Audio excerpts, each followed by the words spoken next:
Everyone. आज हम इस वीडियो में नेक्स्ट टॉपिक को कवर करेंगे, that is section 13 of HMA। 13 हमारा बेसिकली बात करता है डाइवोर्स से। अब किन ग्राउंड्स पर, कौन से ग्राउंड्स हैं जहाँ पर हस्बैंड एंड वाइफ को क्या अपॉर्चुनिटी दी हुई है कि दोनों क्या कर सकते हैं, डाइवोर्स क्लेम कर सकते हैं। एंड कुछ स्पेसिफिक ग्राउंड्स बताए हुए हैं 13(2) के अंदर, जहाँ पर ओनली जो ग्राउंड्स है वो 4 ग्राउंड्स बताए हुए हैं जो स्पेसिफिकली वाइफ के पास ही अवेलेबल होंगे। एंड कुछ सर्कमस्टांसेस बताए हुए हैं, कुछ जहाँ पर हम जुडिशियल सेपरेशन की पिटीशन के बाद, रेस्टिट्यूशन RCR की पिटीशन के बाद भी हम डाइवोर्स क्लेम कर सकते हैं। आज हम इस वीडियो में इस चीज़ को कवर करेंगे। अब बेसिकली हम सेक्शन 13 का 1 बात करता है। 13 के 1 के अंदर हमें ग्राउंड्स बताए हुए हैं डाइवोर्स के, जिसके अंदर both husband and wife claim कर सकते हैं, डाइवोर्स की पिटीशन फाइल कर सकते हैं। डाइवोर्स की पिटीशन फाइल कहाँ पर होगी? डिस्ट्रिक्ट कोर्ट में फाइल की जाएगी, फैमिली कोर्ट में फाइल की जाएगी। ओके, जहाँ पर क्या हो, रिस्पोंडेंट रिजाइड कर रहा हो या फिर पिटिशनर रिजाइड कर रहा हो, रिस्पोंडेंट का कैरी कर रहा हो business, professional, work from gain, ठीक है, या फिर लास्ट रिजाइड किया हो जहाँ पर पिटिशनर एंड रिस्पोंडेंट ने, वहाँ पर हम क्या कर सकते हैं, डाइवोर्स की पिटिशन को फाइल कर सकते हैं। अब 13 का 1 फर्स्ट पॉइंट बोलता है, 13 का 1 का 1 बात करता है एडल्ट्री। एडल्ट्री, अगर कोई एक स्पाउस, लिविंग स्पाउस के एक स्पाउस है मैरिज के अंदर और वो क्या कर रहा है, एडल्ट्री कमिट कर रहा है। बेसिकली एडल्ट्री का मतलब है मैरिज के अंदर अगर एक स्पाउस क्या कर रहा है, उसका मैरिटल अफेयर्स चल रहा है किसी बाहर किसी अपोजिट सेक्स के साथ, तो हम उसको एडल्ट्री के अंदर एडल्ट्री के अंदर वो क्या होगा, लाइबल कंसिडर किया जाएगा। अब एडल्ट्री क्या है, ऑफेंस नहीं है, बट पर्सन क्या कर सकता है, एक जोसेफ शाइन केस के बाद एडल्ट्री को, ऑफेंस को ख़त्म कर दिया, बट इसमें क्या होगा, हस्बैंड या फिर वाइफ के पास क्या होती है, अपॉर्चुनिटी होती है, वो डाइवोर्स क्लेम कर सकता है। एंड केस आया था कि बार्कर वर्सेस बार्कर के केस में बोला सुप्रीम कोर्ट ने कि दैट एडल्ट्री के अंदर हमें क्या होगा, सर्कमस्टेंशियल एविडेंस हम दे सकते हैं, डायरेक्ट एविडेंस देने की नीड नहीं है। किसके अंदर, एडल्ट्री, अगर कोई पर्सन, किसी का स्पाउस अगर कोई एडल्ट्री कमिट कर रहा है तो वहाँ पर हम सर्कमस्टेंशियल एविडेंसेस को दे सकते हैं, डायरेक्ट एविडेंस देने की नीड नहीं है। सिंगल या फिर इलिसिट एक्ट भी एडल्ट्री माना जाएगा, उसमें रिपीटेड ऑफेंस नहीं होना चाहिए, रिपीटेड एक्ट को ही एडल्ट्री नहीं कंसिडर किया जाएगा, सिंगल या फिर आइसोलेटेड एक्ट भी क्या एडल्ट्री के अंदर माना जाएगा। नेक्स्ट हमारा आता है डिजर्शन। अगर कोई पर्सन, बेसिकली डिजर्शन का मतलब क्या होगा, डिजर्शन का मतलब अगर कोई पर्सन विदाउट एनी रीज़न अपने स्पाउस को विदाउट एनी रीज़न, बिना उसके कंसेंट से उसको छोड़कर चला जाता है 2 साल के लिए, टाइम पीरियड है 2 साल, 2 साल से कम पिटीशन फाइल करी, उससे पहले जो टाइम पीरियड है वो पूरा 2 साल होना चाहिए। 2 साल से अगर कोई person without any consent, without any reason अपने स्पाउस को छोड़कर रह रहा है, तो वहाँ पर वो पर्सन क्या कर रहा है, एडल्ट्री कमिट कर रहा है। देन एग्रीड पार्टी के पास राइट होता है कि वो डिजर्शन के ग्राउंड पर क्या करेगा, डाइवोर्स फाइल कर सकता है। अब उसने डाइवोर्स फाइल कर दिया एडल्ट्री के डिजर्शन के ग्राउंड पे। अब इसके अंदर केस है रसल वर्सेस रसल क्रुएलिटी का केस है। अगर पर्सन क्या कर रहा है, इसमें हम डिजर्शन के अंदर भी लिख सकते हैं कि क्रुएलिटी किस तरह से, क्रुएलिटी और डिजर्शन किस तरह से कमिट किया जाएगा। पर्सन विदाउट एनी रीज़न छोड़कर जा रहा है तो उसको क्या होगी, मेंटल क्रुएलिटी होगी। तो मेंटल क्रुएलिटी प्लस डिजर्शन के ग्राउंड पर हम क्या कर सकते हैं, डाइवोर्स फाइल कर सकते हैं। ये हमें किस केस में हेल्प किया गया था, रसल वर्सेस रसल के केस में किया गया।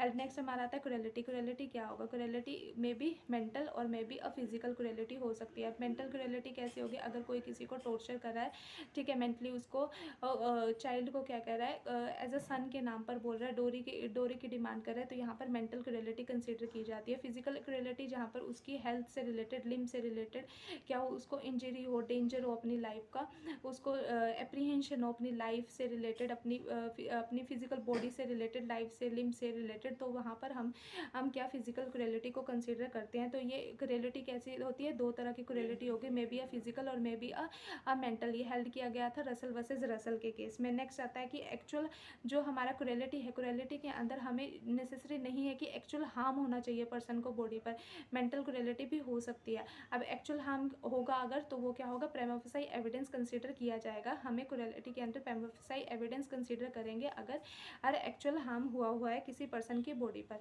नेक्स्ट हमारा केस आता है नेक्स्ट हमारा आएगा शोभा रानी वर्सेस द मधुकर रेड्डी। इस केस में सुप्रीम कोर्ट ने हेल्ड किया था जहाँ पर अगर वाइफ से अगर उसका हस्बैंड या फिर उसके रिलेटिव्स क्या कर रहे हैं, रिपीटेड डिमांड कर रहे हैं डोरी की, तो इसको मेंटल क्रूएलिटी के अंदर कंसीडर किया गया और उनको और क्या वाइफ को एज अ डिवोर्स दिया गया एज अ क्रूएलिटी के ग्राउंड पर। नेक्स्ट हमारा केस आएगा क्रूएलिटी के अंदर राजेंद्र सिंह जोन versus the Tara versus Tara ये 1980 का केस है, दिल्ली हाई कोर्ट का केस है। इस केस में बोला कि अगर वाइफ क्या कर रही है, वाइफ हस्बैंड की, इस केस में क्या होता है, हस्बैंड का एक्सीडेंट हो जाता है एंड हस्बैंड क्या होता है, एडमिट होता है। इस केस में हस्बैंड जो वाइफ है वो हस्बैंड को पूछने के लिए नहीं आते। इस केस में हस्बैंड क्या करता है, पिटीशन फाइल करता है कि वाइफ क्या कर रही है, उसको मेंटल टॉर्चर कर रही है, उससे पूछने नहीं आ रही है, तो कोर्ट क्या करता है, क्रूएलिटी के ग्राउंड पर हस्बैंड को डिवोर्स ग्रांट कर देता है। नेक्स्ट हमारा केस आता डिजर्शन हमारा कवर हो गया। नेक्स्ट आता है अगर कोई पर्सन क्या कर रहा है, कन्वर्ट कर रहा है या फिर रिकन्वर्ट कर रहा है किसी भी अनदर रिलीजन में, इस केसेस में भी हम क्या कर सकते हैं, डिवोर्स फाइल कर सकते हैं। ये ग्राउंड क्या होगा, दोनों हस्बैंड एंड वाइफ के पास अवेलेबल होगा। कन्वर्जन का ग्राउंड क्या होगा, दोनों के पास अवेलेबल होगा। नेक्स्ट आता है अगर कोई पर्सन वनरेबल डिसीज या फिर अनसाउंड माइंड पर्सन है। अब अनसाउंडनेस पर्सन है तो अगर ये 15 हमारे 2 के अंदर ये कवर होता है। 15(2) के अंदर जो मैरिज या किसी अनसाउंडनेस ऑफ माइंड वाले पर्सन के साथ अगर हम मैरिज करते हैं तो उसकी जो मैरिज होगी वो क्या मानी जाएगी, एज अ वर्डेबल कंसिडर की जाएगी। पहले तो वो मैरिज ही नहीं होगी, बट सुपरविनिंग अनसाउंडनेस ऑफ माइंड आ जाती है तो इन केस में क्या होगी, अपोजिट स्पाउस के पास एग्रीव्ड स्पाउस के पास अपॉर्चुनिटी होगी कि वो क्या कर सकता है, डिवोर्स फाइल कर सकता है अंडर सेक्शन 13(1) के अंदर।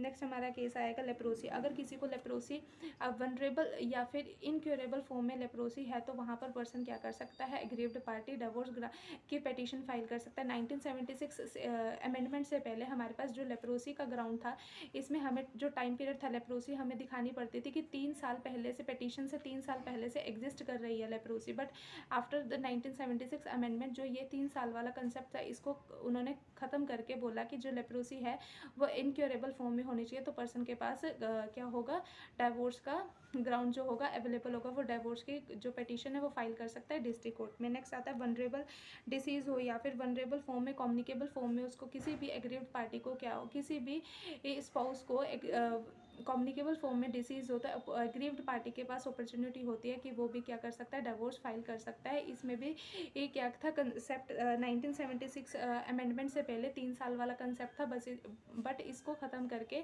बोला कि जो हमारी डिसीज़ है वो क्या होनी चाहिए, इनक्योरेबल होनी चाहिए एंड कम्युनिकेबल फॉर्म में होनी चाहिए, तो पर्सन के पास राइट आता है कि वो डिवोर्स की पिटीशन को फाइल कर सकता है। नेक्स्ट हमारे पास केस आएगा रिनाउंस द वर्ड। अगर कोई पर्सन रिनाउंस कर देता है वर्ड को एंड रिनाउंस कर दिया और उसने रिनाउंस किसी रिलीजियस ऑर्डर के लिए किया है, देन पर्सन के पास क्या है, रिनाउंस कर दिया, वो सन्यासी बन गया।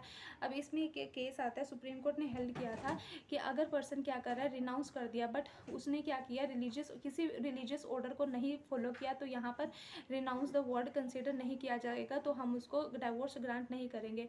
रिनाउंस द वर्ड के अंदर हमारे पास क्या आना चाहिए कि उसने रिनाउंस भी किया है प्लस उसके पास किसी रिलीजियस ऑर्डर को उसने क्या किया है, कस्टमरी रेट्स के अकॉर्डिंग, रिचुअल्स के अकॉर्डिंग उसको फॉलो कर रहा है, देन हम उसको रिनाउंस द वर्ड कंसीडर करेंगे एंड पर्सन को एग्रीड पार्टी को हम क्या देंगे, डिवोर्स ग्रांट किया जाएगा। नेक्स्ट हमारे पास 13(1) आता है। 13(1) कैपिटल ए। 13(1) कैपिटल ए के अंदर हमारे पास क्या 2 ग्राउंड्स बताए हुए हैं, ए पॉइंट है एंड बी पॉइंट है। ए पॉइंट के अंदर हमें बोला है कि अगर किसी पर्सन ने जुडिशियल सेपरेशन के पिटीशन को फाइल किया है, जुडिशियल सेपरेशन के पिटीशन फाइल करने के बाद पर्सन के पास अगर 1 ईयर के अंदर कोहेबिटेशन नहीं होती है, ठीक है, 1 ईयर के अंदर कोहेबिटेशन नहीं होगी, तो पर्सन के पास राइट है कि वो क्या कर सकता है, कोई भी पार्टी इधर ऑफ द स्पाउस क्या कर सकता है, डिवोर्स की पिटीशन फाइल कर सकता है। नेक्स्ट बी पॉइंट के अंदर है कि अगर किसी पर्सन ने RCR की पिटीशन फाइल करी, RCR की पिटीशन विद इन 1 ईयर और क्या होगा, अगर कंज्यूम नहीं होती है, मैरिज कोहेबिटेशन नहीं होती है, देन दोनों पार्टी के पास राइट है, कोई भी इधर of the party can file the divorce petition before the district court. Next हमारे पास ग्राउंड आएगा, नेक्स्ट आएगा degree for restitution of conjugal right हो गया। इसके ये हमारे 11 ग्राउंड्स है। 11 ग्राउंड्स किसके, बोथ पार्टीज के पास अवेलेबल होता है, बोथ द दोनों पार्टीज के पास इधर of the party can claim the petition, जो से हमने 11 पॉइंट्स को कवर किया। नेक्स्ट हमारे पास 4 पॉइंट्स है जिसके अंदर से जो ग्राउंड्स है वो सिर्फ वाइफ के पास अवेलेबल होंगे। फर्स्ट ग्राउंड है बाइगेमियस मैरिज। बाइगेमियस मैरिज क्या होगा, अब आफ्टर 1955 के बाद क्या हुआ, बाइगेमियस मैरिज को वर्ड मैरिज कंसिडर किया गया, बट 1955 से पहले जिस पर्सन ने क्या किया हो, बाइगेमियस मैरिज की हुई हो, 2 मैरिजेस की हुई हो, यहाँ वहाँ पर दोनों वाइफ के पास क्या होगा, ग्राउंड अवेलेबल होगा, इधर द फर्स्ट वाइफ या फिर सब्सिक्वेंट वाइफ फाइल कर सकती है, क्या डाइवोर्स की पिटीशन फाइल कर सकती है। अगर दूसरी वाइफ क्या हो, लिविंग हो, दोनों वाइफ लिविंग हो, उनमें से either of the wife divorce की पिटीशन फाइल कर सकती है कि वो हम मुझे डाइवोर्स चाहिए, किस ग्राउंड पर, कि बाइगेमियस मैरिज के ग्राउंड पर हमें क्या चाहिए, डाइवोर्स चाहिए। यहाँ पर बाइगेमियस मैरिज 1955 से पहले इस एक्ट के कमेंसमेंट से पहले वाली बाइगेमियस मैरिज को कवर किया गया है। नेक्स्ट हमारे पास पॉइंट आता है, अगर जो मेल है, जो उसका हस्बैंड है, रेप या फिर सोडोमी या फिर बेस्टेलिटी से क्या हो, ये वाले ऑफेंसेस उसने कमिट किया। रेप वाला ऑफेंस क्या होगा, अपोजिट सेक्स के साथ उसने क्या कमिट किया, एंड बेस्टोमी एंड बेस्टेलिटी एंड सोडोमी ये बेसिकली कवर करता है कि हस्बैंड क्या कर रहा है, इंटरकोर्स कर रहा है विद द मेल मेंबर के साथ कर रहा है, या फिर एनिमल के साथ क्या कर रहा है, इलिसिट कंटेक्ट्स बना रहा है, अननेचुरल ऑफेंसेस कर रहा है। तो इन दैट केसेस में पर्सन जो वाइफ के पास ग्राउंड अवेलेबल है कि वो क्या कर सकती है, डाइवोर्स फाइल कर सकती है, एंड उसे डाइवोर्स ग्रांट करेगा कोर्ट। नेक्स्ट हमारे पास आता है, अगर पर्सन जो वाइफ है 18 के अंदर, 18 of the Hindu adoption and maintenance act के अंदर सेक्शन 18 के अंदर मेंटेनेंस ले रही है एंड 1 ईयर के अंदर कोहैबिटेशन नहीं रिज्यूम होती, उसकी जो मैरिज है वो कंज्यूम नहीं होती, देन वाइफ क्या कर सकती है, डाइवोर्स की पिटीशन फाइल कर सकती है। नेक्स्ट आएगा, अगर किसी भी पर्सन की मैरिज, किसी गर्ल की मैरिज 15 ईयर से पहले होती है, एंड 15 ईयर से पहले अगर किसी भी गर्ल की मैरिज हुई तो वो बिफोर 18 से पहले वो क्या कर सकती है, अपनी मैरिज को रेपुडिएट करवा सकती है। बिफोर द, यहाँ पर प्यूबर्टी का कंसेप्ट आएगा, 18 से पहले वो क्या कर देगी, अपनी मैरिज को रेपुडिएट कर सकती है। बट आफ्टर 18 वो अगर उसको कंटिन्यू करे तो उसकी जो मैरिज होगी वो वैलिड कंसीडर की जाएगी, तो वो इस ग्राउंड के अंदर अपनी मैरिज को एनल नहीं करवा सकती। ये ग्राउंड तभी अवेलेबल होगा 18 से उसको पहले अपनी मैरिज को रेपुडिएट करवाना होगा। ये हमारे डाइवोर्स के ग्राउंड्स कवर होते हैं। Hope you will like the video.